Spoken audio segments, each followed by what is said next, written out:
5월은 가정의 달이죠. 행복을 추구할 권리가 있다고 헌법에도 보장이 되어 있는데 여러분 행복하신가요? 가정이 행복하면, 집에서 행복하면 밖에서도 행복하죠. 혹시 가정이 행복한 분만 아멘 해보세요. 남편은 가정을 책임지는 사람인데, 그래서 남편의 권위를 우리가 존중하는데, 남편이 가정을 책임지고 있다고 생각하는 아내들만 가만히 있어 보세요. 100%시네요. 고맙습니다. 아내는 가정을 화목하게 하고 안정적으로 이끄는 역할을 해야 되는데, 아내가 그 역할을 잘 감당하고 있다고 생각하는 분만 가만히 있어 보세요. 100%. 그렇군요. 다시 한번 물어볼게요.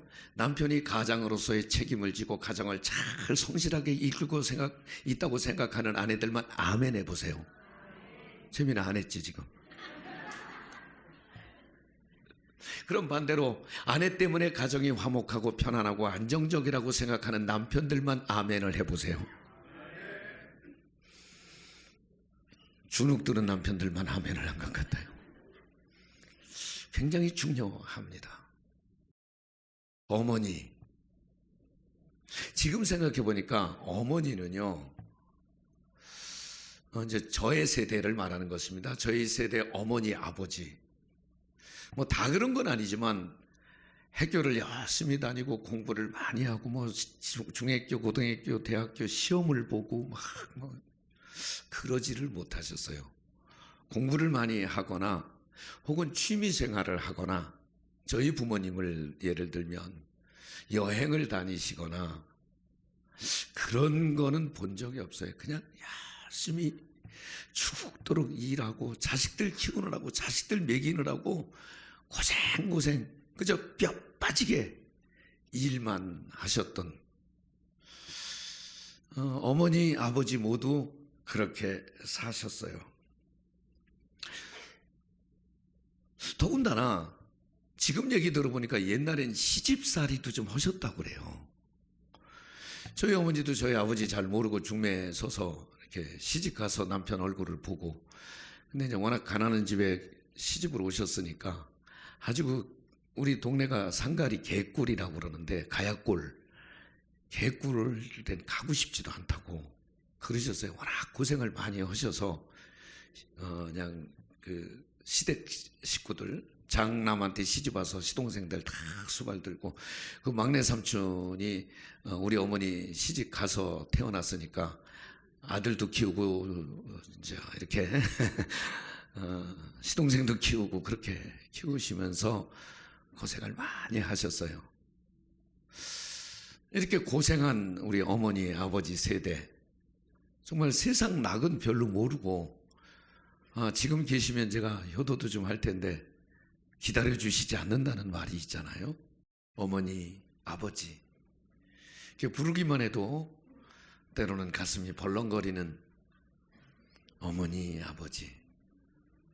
요새는 좀 덜 재밌는 것 같아요. 왜냐하면 어머니, 아버지라고 안 부르고 엄마, 아빠 이렇게. 근데 여러분 국어사전 보면 엄마, 아빠는 어머니, 아버지의 유아어, 아직 어릴 때 부르는 말이고, 원래는 어머니, 아버지가 맞아요. 그런데 나이 들어도 이제 아빠라고 엄마라고, 우리 집사람도 자기 아버지더러 아빠래. 아빠. 근데 그건 괜찮은데 시어머니더라도 엄마래. 내가 볼 땐 약간 싸가지가 없는 것 같은데. 근데 세상이 그렇게, 제가 이제 꼰대가 됐죠. 그리고 부모님이라는 말도 잘 안 써요. 엄빠래, 엄빠. 엄마하고 아빠하고 한 자씩 엄빠. 근데 그런 일들이 저는 조금 불편하기는 해요. 아마 이제는 기성세대가 된 것 같습니다. 어머니, 아버지 그러면 존중하고 존경하고 순종하는 그런 대상이었어요. 그런데 지금은, 제가 지난주에도 설교를 했습니다마는, 어떤 부모가 좋은 부모냐, 어떤 엄마, 어떤 아빠가 좋은 아이들에게 엄마, 아빠냐, 아이의 친구가 되어주는 엄마, 아빠. 세상에 어떻게 자식하고 아버지하고 친구가 될 수 있어? 생각만 해도 끔찍하던 일들이 지금은 정말 아이들에게 존경받는, 존중받는 부모는 아이의 친구가 되어주는 부모라고 말을 하고 있습니다. 뭐 호칭은 좀 변하고 의미는 좀 변할 수 있을지 몰라도 오늘 어머니, 아버지 뿐만 아니라 선생님 뿐만 아니라 여러분을 위해서 중보하는 목회자, 목사, 목사님, 여러분 부모님, 선생님, 목사님 오늘 존중할 것을 우리들에게 권고하고 있습니다. 예의를 갖추고 존중하고 최선을 다해서 모시라고 하는 것입니다. 오늘 어버이 주일이라 여러분에게 이 카네이션을 우리 청년들이, 이것은 오늘 어버이 주일이니까 기념해서 그거 아닙니다. 사랑과 존중의 마음을 담은 아이들이 부모님을 사랑하고 존중하고 존경하겠습니다 하는 마음의 선물입니다. 더군다나 제가 침이 돋아서 예배를 못 드리겠어요. 왜냐하면 지금 청년들이 어버이 주일날 어른들 대접하겠다고 주방을 어제부터 다 뒤집어 놨어요. 음식도 못하는 것들이 묵사발을 만들대나 멸치를 볶으면서 나더러 먹어보면서 목사님 얼마나 맛있는지 보라는 거예요. 짜서 죽는 줄 알았어요.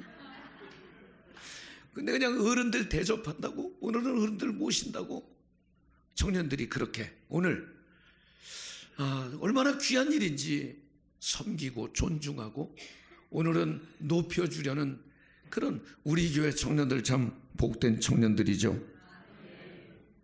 그래서 제가 미국에서 어머니 날이 시작된 지 110년이 됐고 우리나라에서도 시작한 지가 이제 70년, 80년이 됐네요. 1930년부터라니까 이 어머니 주일, 어버이 주일 이날 제가 어머니, 아버지 이렇게 설교의 제목을 정했지만 어머니를 기쁘시게, 아버지를 행복하게, 내 부모님이 웃으시게 이렇게 해드릴 수만 있다면 복 중에 복 아니겠습니까?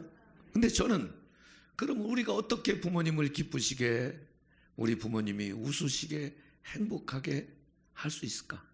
하나님의 마음과 다르지 않다고 생각을 합니다. 하나님은 데살로니가서에 보니까 항상 기뻐하라, 쉬지 말고 기도하라, 범사에 감사하라, 이는 그리스도 안에서 너희를 향하신 하나님의 뜻이니라. 하나님은 우리가 기뻐하고 기도하고 감사하며 살기를 원하시는데 우리 어머니, 우리 아버지도 자녀된 우리들이 기뻐하고, 왜냐하면 기쁘다고 하는 것은 건강하다는 말이고 기쁘다고 하는 것은 편안하다는 말이고 기쁘다고 하는 말은 행복하다는 말 아니겠습니까? 그러니까 우리의 부모님은 우리가 기쁨과 즐거움으로 살아가기를 원하고 계시고 살다가 무거우면 버거우면 막히면 하나님 앞에 기도하기를 원하시고 세상에서 가장 큰 부자는 감사하며, 지금 감사하며 사는 사람이 가장 큰 부자라고 그랬으니 소유는 좀 부족해도 그저 매사에 범사에 감사하며 사는 삶을 우리의 부모님들이 원하는 거 아니겠습니까? 저는 오늘 어머니 아버지를 웃으시게, 기쁘시게, 행복하게, 하나님의 명령입니다. 하나님의 명령이고 하나님의 축복입니다. 오늘 약속 있는 첫 계명, 이 말은 여러분 10계명은 10가지가 있잖아요. 그런데 나 외에는 다른 신을 내게 있게 하지 말라부터 내 이웃의 물건을 담아지 말라까지 10개 중에 처음에 4개는 하나님을 향한 약속이고 규칙이고 5번째부터 10번째까지가 사람들을 향한 규칙인데 5번째 중에 5번 내 부모를 공경하라, 그 다음에 살인하지 말라, 간음하지 말라, 도적질하지 말라, 내 이웃의 물건을 탐내지 말라, 제일 먼저 내 부모를 공경하라. 그러면 약속을 하셨는데 무슨 약속이냐면 네가 땅에서 잘 되고 너는 장수할 것이다. 여러분 소원이잖아요. 여러분 하는 일 다 형통하기를 원하고 또 오래오래 건강하게 살기를 원하잖아요. 그 복이 부모님을 공경하고 사는 사람들에게 주시는 약속 있는 계명이라고 말씀하셨습니다. 그러니 하나님의 약속이고 하나님의 축복이고 하나님의 명령이니까 혹시 부모에 대해서 효도의 마음이 아닌 불편하고 불만이고 삐딱한 시각을 가지고 있던 분이 있으면 오늘 다 내려놓고 부모님을 기쁘시게 하시기를 바랍니다.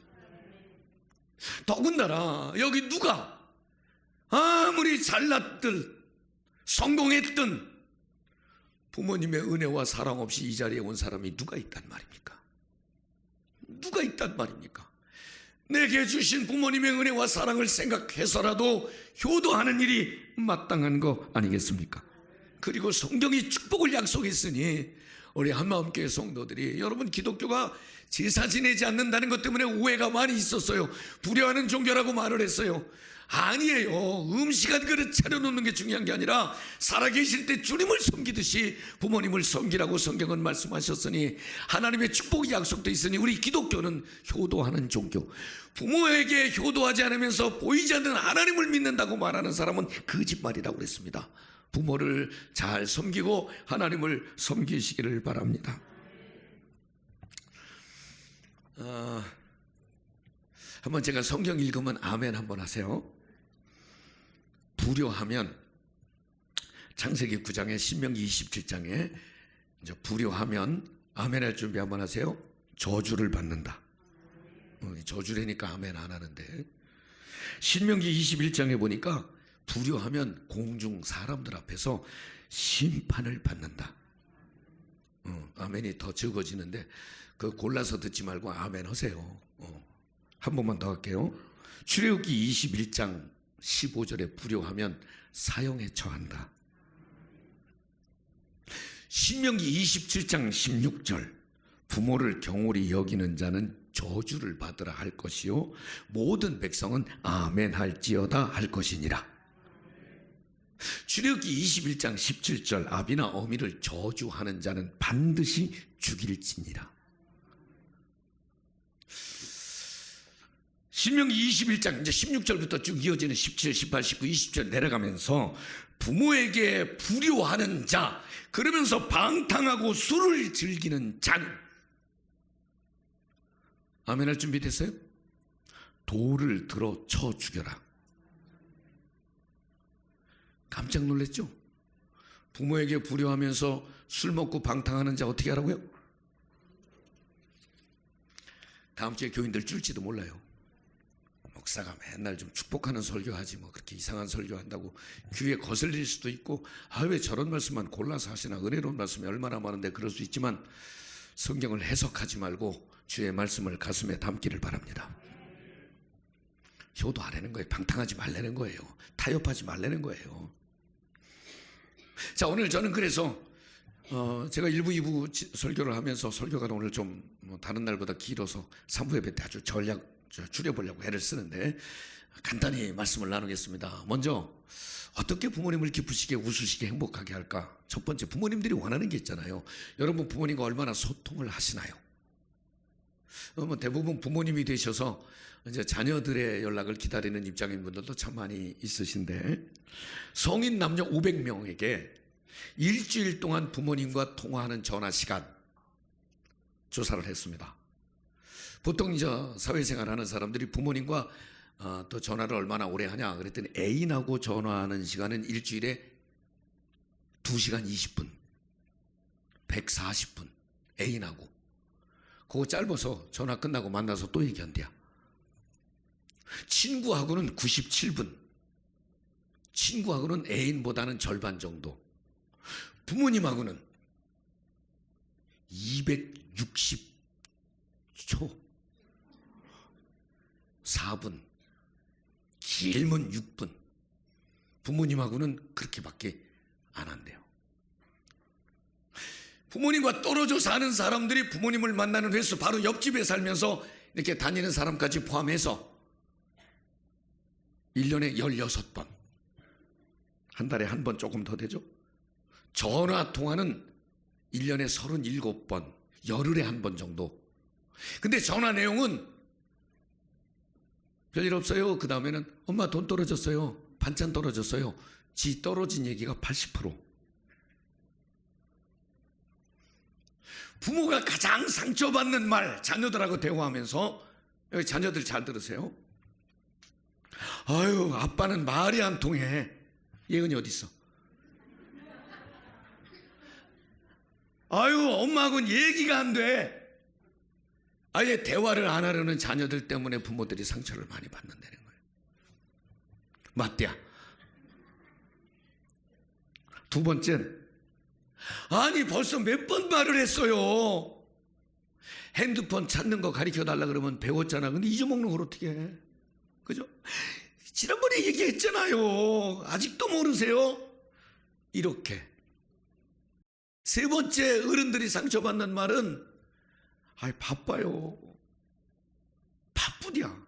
바빠서 못 가요. 바빠서 안 돼요. 이 말이 그렇게 상처가 된대. 요새 사업이 바빠서요. 그리고 알아보면 골프장에 가 있어. 자기 아내하고 애들 데리고. 여러분, 저도 오늘 설교가 조금 조심스러운 게, 이게 이제 방송에도 나가고 그러는데, 나도 이제 생각이 좀 그 고리타분한 생각을 가지고, 여러분 개 기르잖아요. 아, 개가 뭐요? 반려견. 애완견도 아니고 이제 반려견 기르잖아요. 반려견 한 마리, 아니 한 마리가 뭐예요? 한 분. 반려견 한 마리 모시는데 비용이 얼마나 들어요? 한 달에? 누가 솔직히 좀 얘기 좀 해봐. 고기 사다 먹이고 껌 사다 먹이고.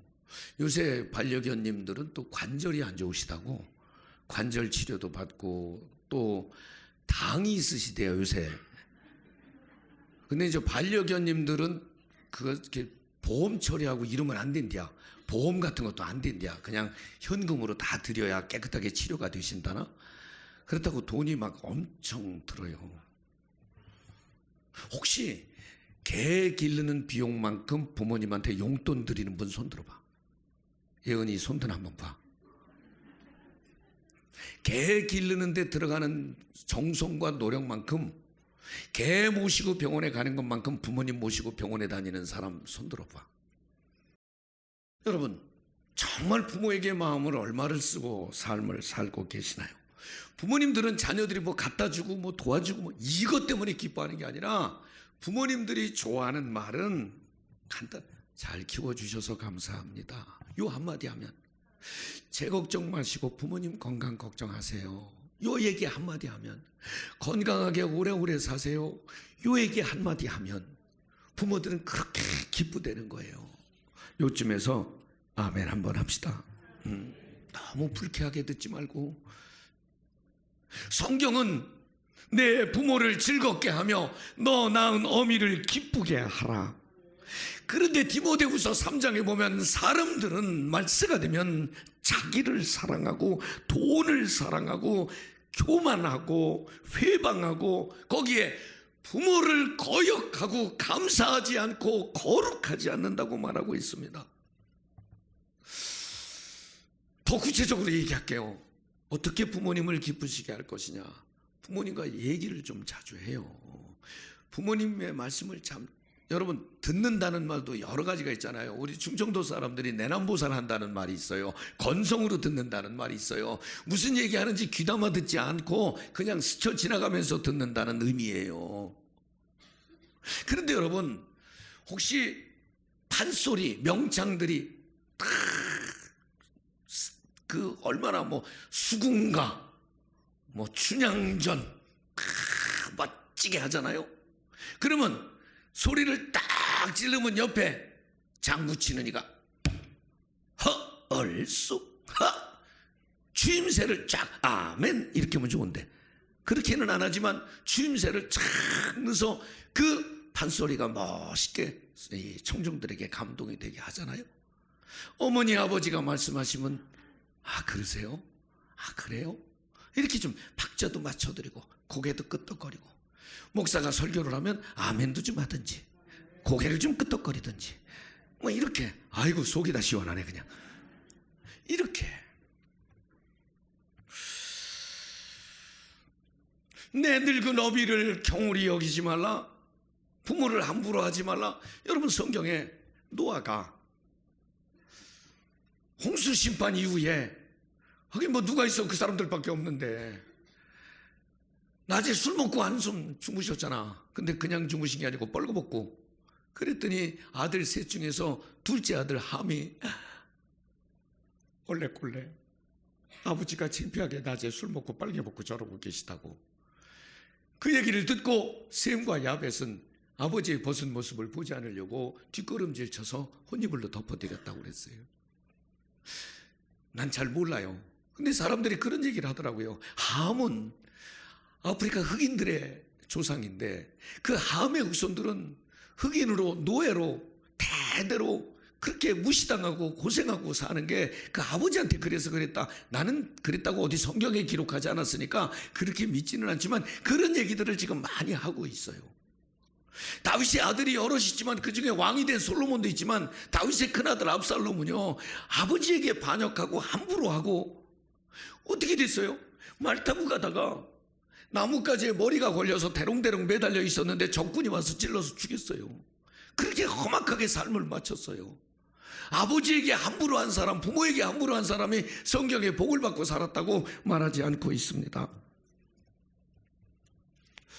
우리 어머니, 우리 아버지, 여러분들이 눈에 볼 땐 조금 좀 부족할 수 있지만 그저 늘 존중하고 늘 축복하고 늘 자랑하는 여러분 되시기를 바랍니다. 에이, 우리 아빠 꼰대야. 에이, 우리 아빠 구닥다리야. 에이, 우리 아빠 짜증나. 안 보이네 저는 지지배잖아.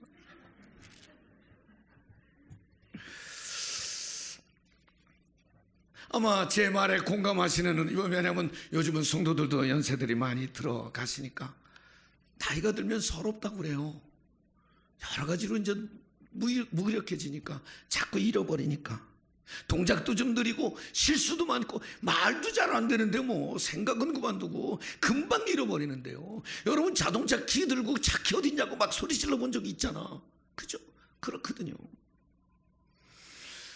그럼에도 불구하고 사랑과 존경의 마음을 담아 섬기라는 것이 성경의 가르침인 것입니다. 나는 여기서 성도들이 다 아멘 하기를 바랍니다. 오늘 제 얘기로 듣지 말고 주의 말씀으로 듣기를 바랍니다. 설교가 길어져서 아주 미안합니다. 마지막입니다. 부모님을 잘 섬기는 것 중에 하나가 부모님이 신앙생활 잘하도록 돕는 일이에요. 자, 부모님의 노후를 어떻게 준비해 드릴까요? 3익 아파트 한 채, 44평짜리 한 채 사드릴까요? 아니면 양평에 전원주택을 한 채 해드릴까요? 그러면 지금 만약에 부모님이 연세가 드셔서 노인이라고 칩시다. 몇 년을 머무시겠습니까? 앞으로 50년, 60년 혹은 100년입니까? 수명이 늘어나면 그 이후에는 어떻게 한단 말입니까? 부모님의 가장 확실한 노후 준비는 영생을 준비해 드리는 거 아니겠습니까? 그래서 신앙생활 하시도록, 교회 생활에 행복하시도록, 교회 가서 우리 아들이 사준 신발이라고 새 신발도 좀 신고 가서 속도원들에게 자랑도 좀 하고, 우리 애들이 준 용돈이라고 회비도 좀 턱턱 내게 하고, 우리 며느리가 사준 옷이라고, 우리 어머니가 우리 집사람이 옛날에 롯데백화점에 가서 하얀 옷을 한 벌 사주셨는데, 사드렸는데 돌아가실 때까지 입더라고요. 이 며느리가 사줬다고, 이렇게 착하고 이쁜 며느리가 사줬다고, 살아보지도 않고 우리 어머니는 착하고 이쁘다는겨. 같이 살아보면 안 그런 게 금방 드러나는데, 그런데 옷 한 벌 돌아가실 때까지 그 옷만 이렇게 입으시더라고요. 이게 어머니의 마음. 그런데 그게 교회 가서 우리 아이가 나 교회 가라고 이렇게 해줬다고 자랑하시더라고요. 오늘 제가 조금 전에 명예장로님 말씀도 했습니다마는 우리 교회 방송 선교하는데 우리 카메라도 좀 사고 선교 헌금도 좀 하자고 그랬더니 어느 날 땀을 뻘뻘 흘리면서 목양실에 올라오셨어요. 목사님, 우리 딸하고 우리 아들이 용돈 준 거 제가 모아서 이 방송 선교하는데 썼으면 좋겠다고, 카메라 사는데 썼으면 좋겠다고 그렇게. 그래도 목사님, 나는요 아들 딸들이 이렇게 줘서 내가 신앙생활 재밌게 할 수 있어요, 이렇게 자랑을 하시더라고요. 여기 자녀된 분들이 있으면 여러분 부모님들 교회 가서 그렇게 자랑하시도록 도와주시기를 바랍니다. 이렇게 부모님의 마음을 편안하고 기쁘시게 하는 삶을 사는 것이 마땅한 일이라고 생각합니다. 사랑하는 성도 여러분, 다 잊어버려도 오늘 약속 있는 첫 계명, 네가 땅에서 잘 되고 장수하리라. 어떤 사람? 부모를 잘 섬기는 사람, 효도의 복을 꼭 누리시기를 주의 이름으로 축원합니다.